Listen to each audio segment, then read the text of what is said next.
Bilo je nemilih scena na jednom valjda turniru pre mjesec dana. Potukla su se dva igrača. Mala. Čula sam nešto o tome, nisam detaljno čula. Nešto smo vidjeli, nešto ne.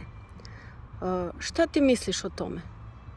Šta je dovelo da se dva dečaka od 11 godina potuku na terenu, na turniru? Pa... Je li tu u pitanju kontrola emocije? Pa jeste i kontrola emocija, ali deca znaju mnogo da provociraju.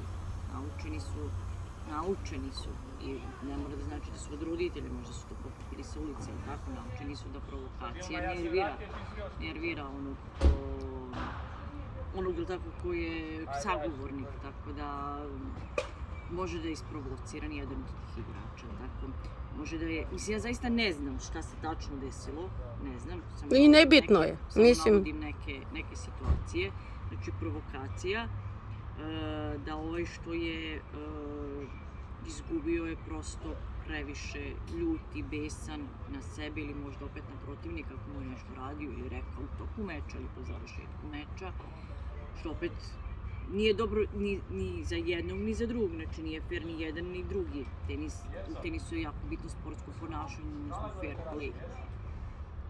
Mislim, mi te tuče gledamo stalno i na košarkaškim i na fudbalskom terenu i tako.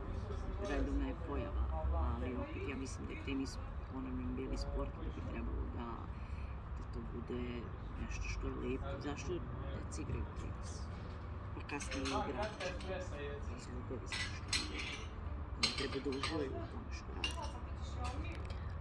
Reci mi, ovi igrači koji rade sa tobom, jel dođu nekad sa izgovorom izgubio sam, on me krao, ovaj mi uzimao poene, sudija, tata od ovog, mama od onog? Dobro, ono što moji dođu, znači na početku našeg rada, da, to je jedan od izgovora.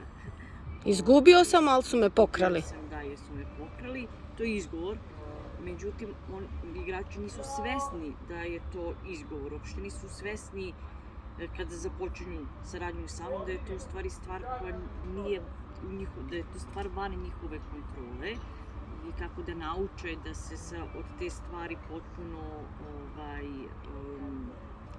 znači sklone fokus na te stvari, a vrate fokus na svoju igru. Tako da to i također radim sa svojim igračima i učim ih da zapravo sve te stvari, ne samo provokacija publike, ne samo provociranje ili krađa protivnika i tako dalje, nego tu još mnogo stvari koje igrače nerviraju, tako vetar, kiša, sunce, nec, linija i tako dalje. To su zapravo sve stvari koje nisu po njihovom kontrolu.